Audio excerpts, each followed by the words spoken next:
So over 100 mine workers are staging an underground sit-in at Sibanye-Stillwater's Kroondal mine in Rustenburg in the northwest over unpaid benefits relating to an employee share ownership scheme. The National Union of Mineworkers says some of those stuck underground for over a day now are being held against their will. Some of the workers are also members of the union Amcu, which also represents employees there. The mine described the sit-in as unfortunate, also confirming that it includes contractors at Kwezi shaft. Sibanye-Stillwater says the employees don't qualify for payments as unions still need to engage on the feasibility in line with last year's wage agreement. Well, let's unpack this sit-in with Amcu's Deputy President, Phuthuma Manyathi. Phuthuma, good morning to you. Thank you so much for joining us. Okay, we know that 119 mine workers are sitting underground at the moment at the Kroondal mine at Sibanye-Stillwater. How many of those are your members? And talk to us about why this sit-in is taking place in your own words. We are the majority union there. Currently, we don't have the exact figures as to say out of the over 100 that is still underground, how many of them are Amcu members and how many of them are non-unionized and members of other trade unions. But what we know is that we are the majority union there. So definitely the biggest number should come from Amcu. Now, the issue of them having an underground sit-in, it's very unfortunate, and Amcu did not authorize that. However, let's just break it down to say why those workers took the decision to sit underground. We went underground yesterday. They then tell us to say they're not happy that the other two operations that belong to Sibanye, the Marikana operation, as well as RPM, bought their shares last week Friday, and they didn't. Hence, they took the decision to sit underground. Yeah. Just quickly, let's look at some of the allegations that are being thrown around here. The National Union of Mineworkers says that those stuck underground are being held against their will. By who? That's the question that they should answer, because they have that information. They cannot make that allegation without being told by somebody. But when we went underground there wasn't anything like that from our side. What those workers said to us, I will use the word workers because it's not only Amcu members, is that they sitting underground because they want their shares. They didn't indicate to us that they were held against their will. So I don't know where the NUM got that one from, but we really appreciate if they can then say who said that, because that will help in really breaking the deadlock.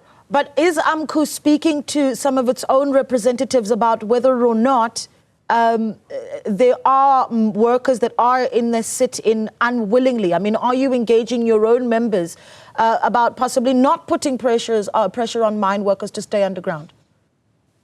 We are engaging with our members. Hence, I said to you at the beginning, we went underground, we met them.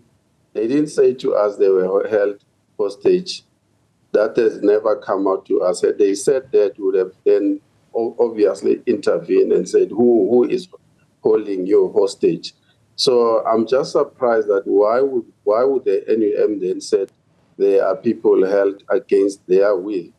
Because they should have then find out from the very same employees as to say who is doing that. As far as what our members said, in fact, those employees, I won't say our members, those employees that we went underground, they said to us they are there underground because they want their money. They never said to us they are against their will. The biggest issue right now, of course, is that the mine itself saying that employees don't qualify for these because the unions have not engaged the mine about how these employee share ownership scheme then fits into the 5-year agreement that was made with the mine, between the mine and unions last year. I mean, are you engaging the mine? What is that engagement looking like? Yeah, it's actually a lie. The company is deliberately lying. Last year, around this time, we engaged with the company. However, before that, in 2020, when you collected the wage demands, workers put this as a demand to say, look, we want the company to start these ESOPs for us. that is 2020. We signed a 3-year agreement. We engaged with a company from 2020 to 2023. And then those task team did not bear any results. In 2023, they then bring the same demand back to the table. It was part of the wage negotiations. When we finalized it last year, June, the company make an undertaking that they will then set up a task team, finalize that, so that come 2024, which is 12 months from last year when we signed, they would have finalized that scheme. Now they come back to us later, 3 weeks back, to say, no, their pool and share agreement with Anglo has not been completed. But now the issue is that they made an undertaking. They've got 3 operations. 2 of them are benefiting, 1 is not. And the issue is not about whether, in fact, they finalized that or not. The fact of the matter is that the company has made a net profit of 1.1 billion rand. So then workers are saying whether you have finalized or not finalized, find a way of us getting something from your 1.1 billion rand, because of it is not in dispute that you made a profit. So don't make the issue of an agreement an issue, because that is something that can be finalized. It's something that both the union and management can come and finalize. Or the easy way is for the company to use that one of RPM, because RPM has already won. Why can't they use that one? Because of Kroondal operation is bought on the same license that the RPM, and there's a scheme that is currently working. Yeah, I mean, okay, we need to talk about this because our reporter is on the ground as well at Kroondal, and she's finding, as she collects information, that some workers have received their share ownership benefits, some have not. And she's saying that some who've been working there over 15 years have received nothing, and some that have been there for just under a year. So how is it exactly that, in your understanding, it is being decided who receives their benefit and who does not? Yeah, let me explain to you. Sibanye-Stillwater has 3 operations at the Platinum Belt. You've got the Marikana operation, the former Loanmin. You've got the RPM, the former Anglo. Then you've got Kroondal operation, which is the former Aquarius. Those that have received are the Marikana operation and the RPM, not the Kroondal operation. And that is where the problem is, because now workers are saying, but we are part of the family.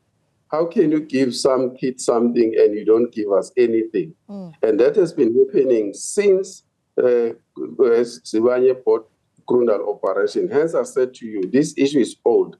As from 2020, when we started engaging with them, up to now, 5 years down the line, they still come up with the same explanation that they are not done with their pool and share agreement. And the pool and share agreement, it's between them, because that is the business transaction. But workers, they continue to make a profit.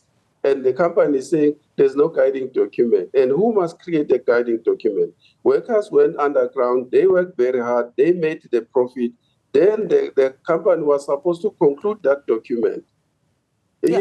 Imagine if those employees did not make a profit. I can tell you now, they could have been charged, they could have been dismissed, or a Section 189 has been issued. Now they met their targets, then the company comes and say there's no document. As if that document is one of the minerals that they must mine underground. It's not a mineral, it's something that you sit and decide what percent you can give to those employees because they made a profit. Yeah, okay. Unfortunately, though, these miners could face dismissal for staging this underground sit-in, correct?